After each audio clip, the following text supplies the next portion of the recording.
What is energy transition?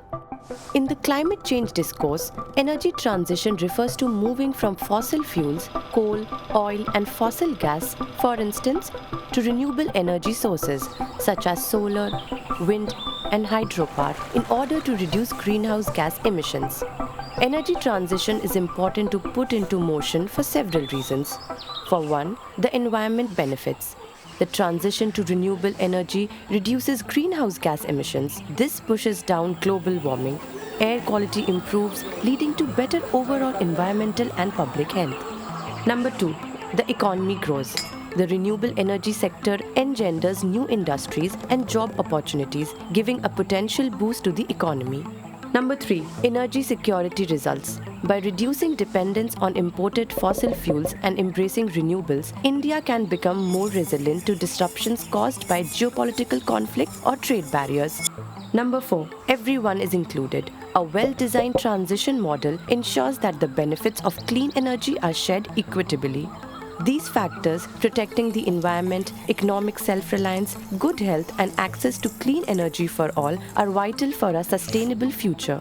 To ensure that all these criteria are met calls for coordinated efforts from all sectors and stakeholders, because switching from one energy source to another affects every aspect of our lives: how we generate electricity, fuel vehicles, heat or cool homes, and even how we grow food.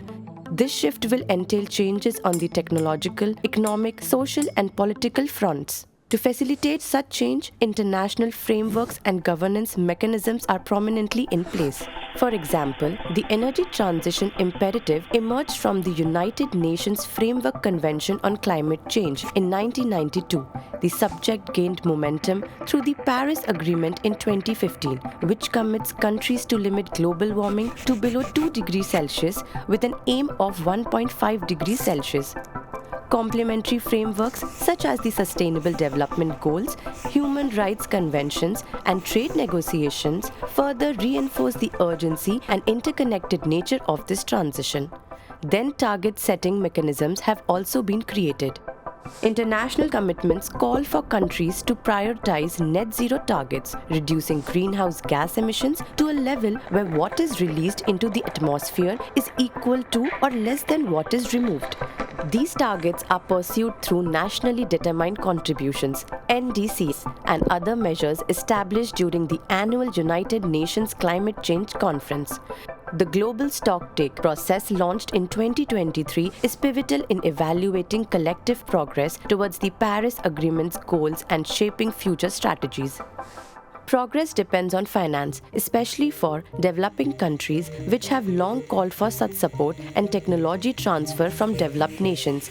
Yet funding from the Green Climate Fund, GCF, the World Bank, and other institutions has fallen significantly short. The Green Climate Fund was established in 2010 by 194 countries to help developing nations achieve their nationally determined contributions. Funding is one aspect of it. Policy advice and technical assistance come from the International Renewable Energy Agency and the International Energy Agency. The International Maritime Organization (IMO) and the International Civil Aviation Organization (ICAO) are also setting targets to reduce emissions from sectors traditionally reliant on fossil fuels.